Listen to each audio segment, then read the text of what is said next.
en la Onda. Onda Cero.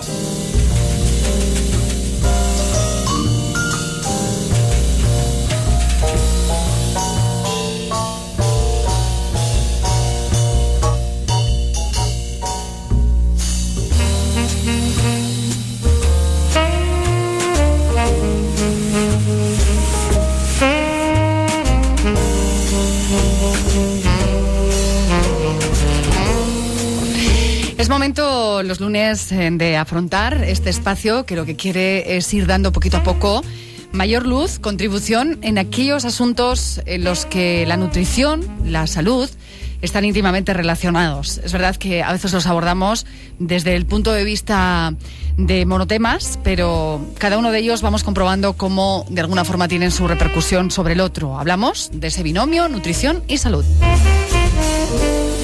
Y lo vamos a hacer como siempre, contamos con el mejor de los profesionales según el tema que toquemos cada semana, que nos facilita el Colegio Oficial de Farmacéuticos en Salamanca.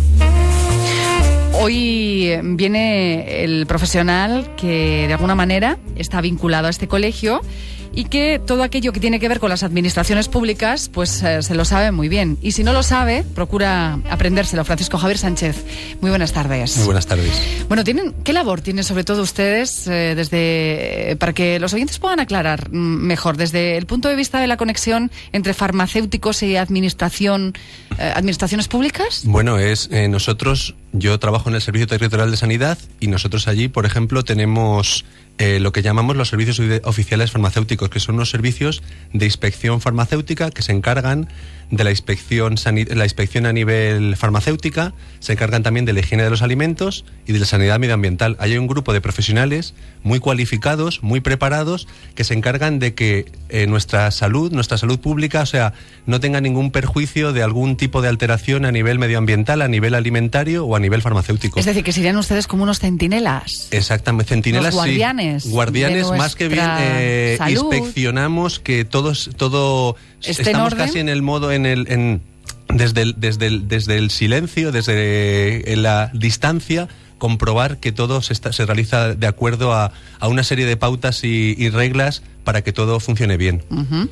Bueno, pues vamos a descubrir este hecho que hoy afrontamos aquí en el espacio de Nutrición y Salud, porque desde hace, nos indicaba, más de 25 años, poco más de 25 años, el ser humano pues viene utilizando organismos que parece hemos modificado genéticamente o lo que conocemos como organismos transgénicos en la solución de diversos problemas existen en sectores tan diversos como la salud, la producción de alimentos, la recuperación de ecosistemas contaminados. Bueno, pues vamos a ver qué es esto, si nos lo explica Francisco Javier Sánchez, de alimentos modificados genéticamente, que no sé por qué hemos asociado, y creo que lo hemos asociado con algo que no los beneficia en exceso. Parece que hablar de modificación genética no favorece mucho en la invitación a este tipo de alimentos, ¿no? Al consumo de ellos. Exactamente, vamos a intentar aclararlo porque cuando hablamos de modificación genética la gente se va a cosas un poco más complicadas, ¿no? Yo creo que lo que se conoce como alimentos modificados genéticamente, como tú muy bien decías, son alimentos transgénicos. Son aquellos que son producidos a partir de un organismo al cual su material genético, lo que conocemos como el ADN, ha sido alterado de modo artificial. Para entenderlo bien, es aquel alimento obtenido de un organismo al cual se le han incorporado genes para producir unas características que nosotros queremos que ocurran, deseadas. Voy a hablar, cuando hablamos de modificado genéticamente, podemos poner 3 ejemplos para que lo entendamos. Muy bien, fenomenal. Un primer ejemplo es lo que llamamos alimento propiamente organismo modificado genéticamente. Por ejemplo, brote de soja, que se ha hecho la modificación genética, o alimentos que contienen estos organismos. Por ejemplo, sería una ensalada con brotes de soja, todo el mundo lo entiende perfectamente, o alimentos producidos a partir de estos organismos modificados. Por ejemplo, sería chocolate con lecitina de soja modificada genéticamente. Qué bien. Están muy cerquita todo. Qué buenos ejemplos que nos van a dejar encaminaditos, Francisco Javier, porque aquí tenemos una modificación, y es que llegan las noticias puntuales de la 1 de la tarde. Acontece todos los días, cada día, y a veces nos coge en el mejor momento del alimento. Pero bueno, vamos a dejarlo ahí con esos ejemplos para poder después hacer la mejor elección de qué alimento queremos, cómo, de qué manera, sabiendo cuál es de todos ellos. Les dejamos con la información que también es importante, alimento, cada día. Conocer qué está pasando en nuestro país, en el mundo, y en 5 minutitos continuamos con nuestro invitado, que hoy nos va a dar todas las respuestas acerca de los alimentos modificados genéticamente.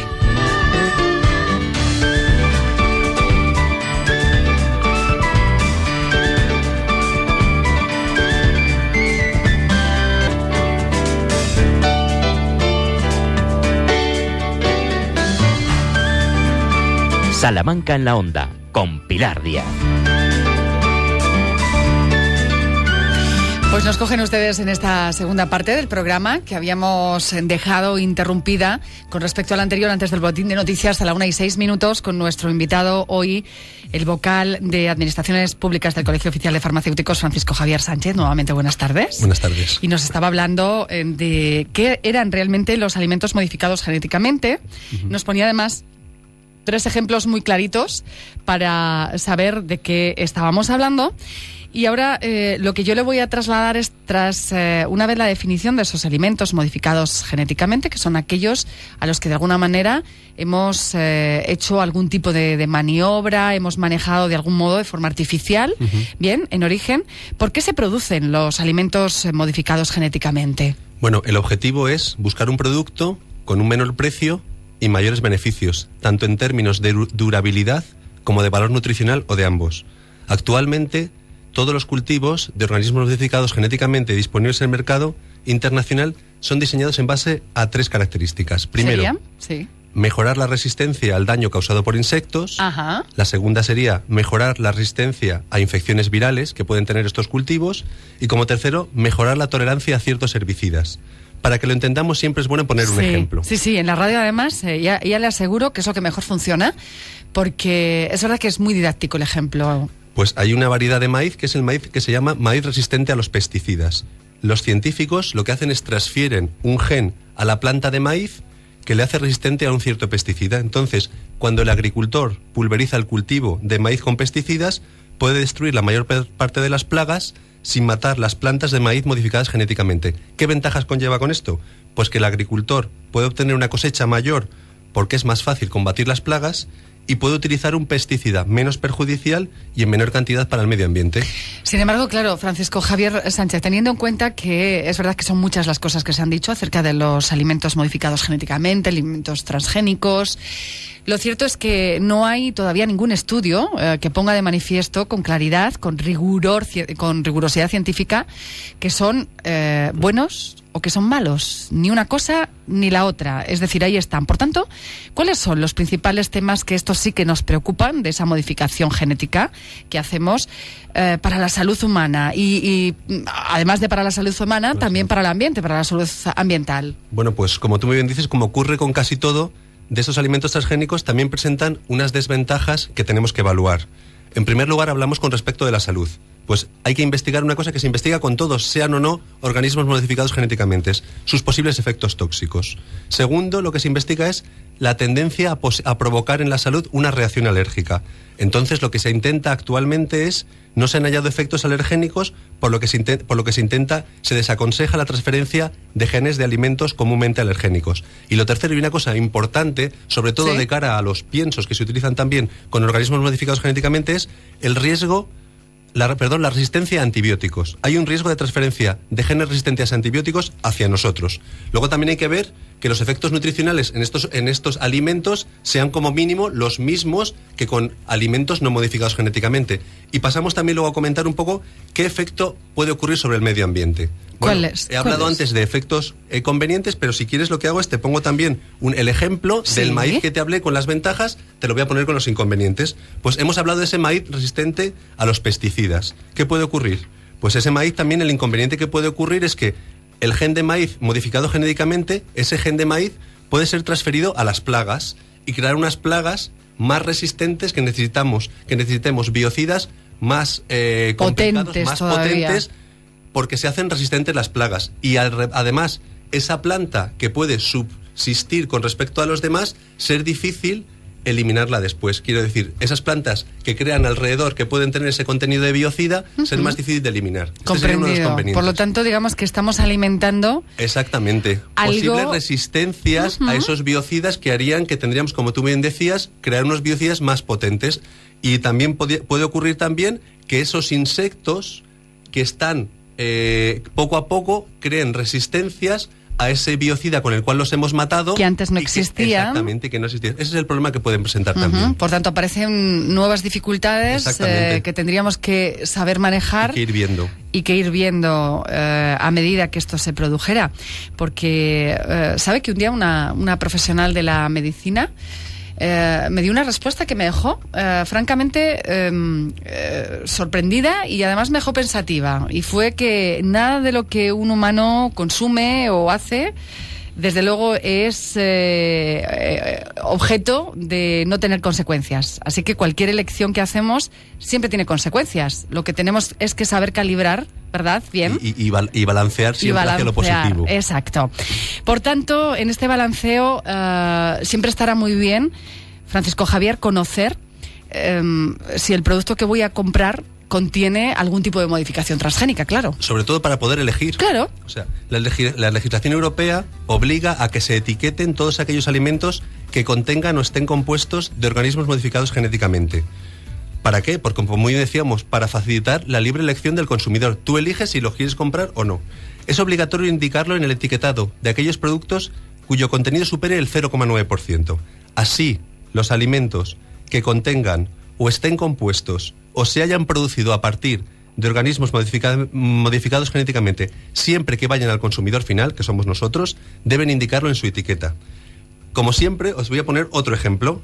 En general... Qué didáctico eres, Francisco Javier. En general, en la etiqueta deberá aparecer la leyenda modificado genéticamente o producido a partir...